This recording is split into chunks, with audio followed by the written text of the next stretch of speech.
안녕하세요. 토요미스테리 디바제시카입니다. 때는 1982년 초였어요. 미국 텍사스주에 있는 작은 도시 커빌에서 한 소아과가 문을 열게 되면서 시작되죠. 당시 이 지역엔 병원의 수가 많지 않았습니다. 그래서 지역 주민이었던 맥클레린 두 자녀의 엄마였는데요. 그녀는 소아과를 누구보다 반길 수밖에 없었죠. 그리고 시간이 지나 같은 해 9월입니다. 그녀의 첫째 아이, 막 3살이 된 카메룬이 감기에 걸린 거예요. 그래서 아이들과 함께 병원을 찾게 되죠. 어 새로 문 연 병원답게 시설도 깔끔하고 의료진도 친절해서 더욱 신임이 갔습니다. 그렇게 대기실에서 순서를 기다리던 엄마에게 간호사 한 분이 상냥하게 다가와서 말했죠. 어머님, 둘째도 예방접종 하시는 게 어때요? 요즘 홍역이 유행이잖아요. 둘째 첼시는 15개월밖에 되지 않은 어린아이였습니다. 좀 엄마로선 겁이 났죠. 하지만 간단한 예방접종이라고 전혀 걱정하실 필요가 없다라는 간호사의 말에 안심을 하고 홍역과 볼거리 백신을 접종하기로 합니다.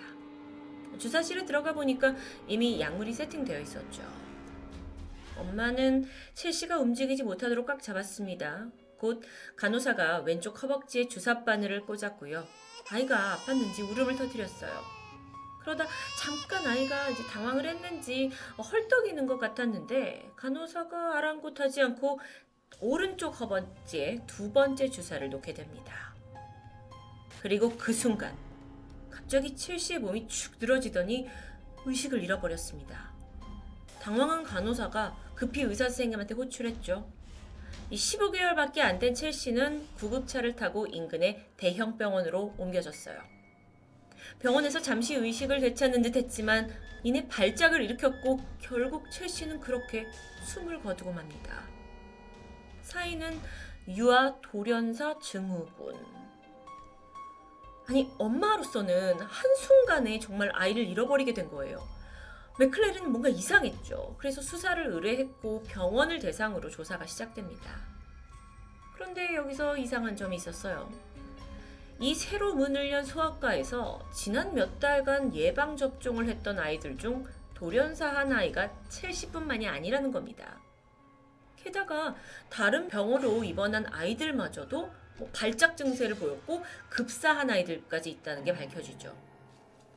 자, 일단은 첼시의 정확한 사망 원인을 밝혀내기 위해서 부검이 진행됐습니다. 그리고 체내에서는 결코 나와서는 안 될 성분이 검출되죠. 숙시닐콜린이라고 근육이완제입니다. 이게 굉장히 강력한 건데 호흡에 필요한 그 신체 안에 근육마저 마비시키는 강력한 성분이에요. 그래서 이건 전신 마취 때나 이용되는 약물입니다. 자, 그렇다면 첼시의 사망 원인이 단순한 백신 부작용이 아니라 약물에 의한 독살이라고 볼 수 있을 텐데요. 첼시에게 주사를 놨던 간호사가 가장 먼저 경찰에 소환됩니다. 그녀는 32살의 지닌 존스. 우선 그녀가 실수로 의료사고를 일으킨 건지 아니면 고의성이 있는지 알아내야 했죠.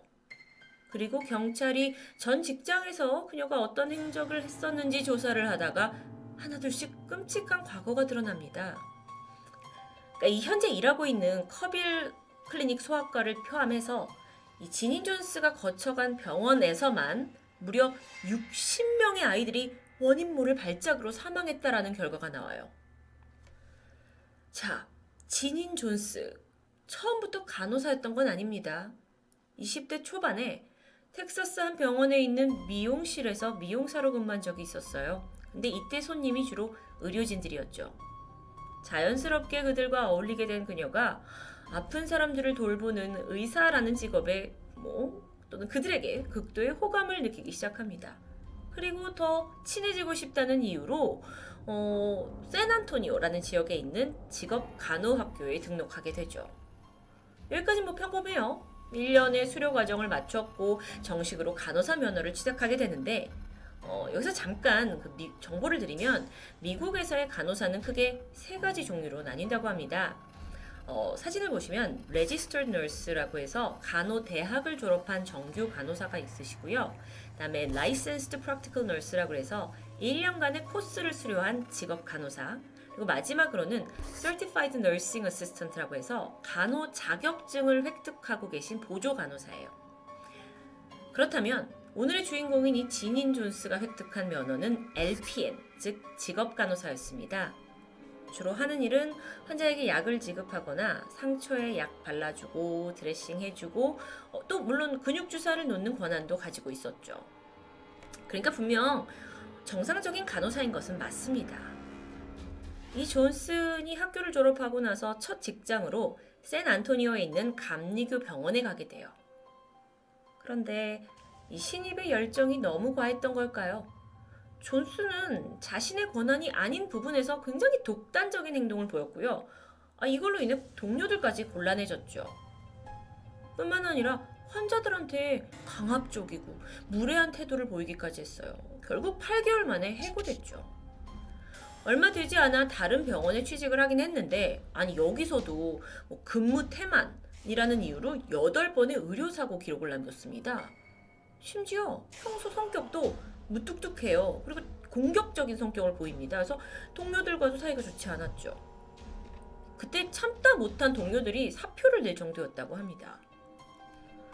그렇게 여러 병원을 전전하던 존스가 1981년 초에 운 좋게 벡사 카운티라는 곳에 있는 대형 병원 소아 집중 치료실에 일하게 됩니다.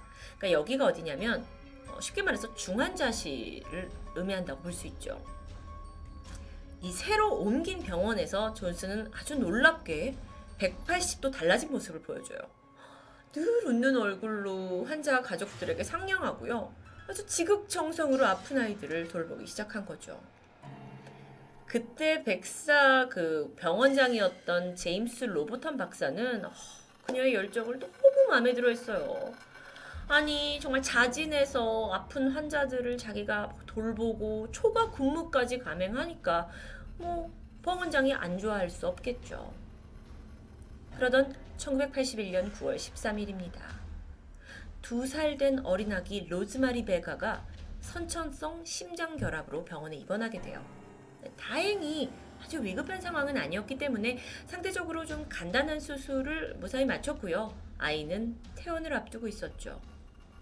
하지만 며칠 뒤 베가는 알 수 없는 이유로 심장마비를 일으켰고 돌연 사망합니다. 갑작스러운 환자의 죽음. 그런데 이것만이 아니었어요. 생후 8개월 된 리차드 리키 넬슨. 아주 가벼운 감기로 병원에 왔죠. 근데 입원을 하게 됐는데 원래는 퇴원 날짜를 그냥 2, 3일 있다가 가려고 했는데 입원 직후에 오히려 병세가 급격히 악화되면서 아이가 결국 사망하고 말아요. 이렇게 존스가 근무를 시작하고 몇 달 뒤부터 아이들이 갑자기 호흡을 멈추거나 발작 증세를 보이는 일들이 이어지면서 뭔가 이상했죠. 심지어는 주사를 맞고 나면 애가 피가 멈춰야 되는데 혈액이 응고되지 않아서 출혈이 계속되는 일도 있었고요. 일반적이지 않습니다. 이런 식으로 기록을 보면 병원에서 연이어 3명의 영아가 사망하게 되자 다들 뭔가 수상함을 느끼고 원인을 찾던 중 그 가운데는 지니 존스가 있었습니다. 그래도 그럴 수밖에 없는 게 사망한 아이들이 병세가 악화되는 시간마다 항상 그녀가 근무를 하는 그 타이밍이었던 거예요. 그런데요, 의료진들, 그러니까 다른 사람들은 이렇게 의심을 한다 하더라도 여태까지 보여온 그 정성스러운 아주 헌신적인 태도를 병원장은 굳게 믿고 있었습니다. 그러면서 이거는 그냥 우연의 일치에 불과하다면서 어떤 의료진들의 우려를 한기로 풀리게 되죠.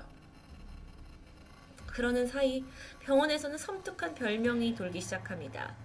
데스 쉬프트라고 해서 죽음의 교대라는 단어인데 간호사들이 교대 근무를 하시죠. 근데 이상하게 지닌 존스가 교대하는 시간마다 아이가 죽어나간다 라고 해서 그녀에게 붙어진 별명입니다.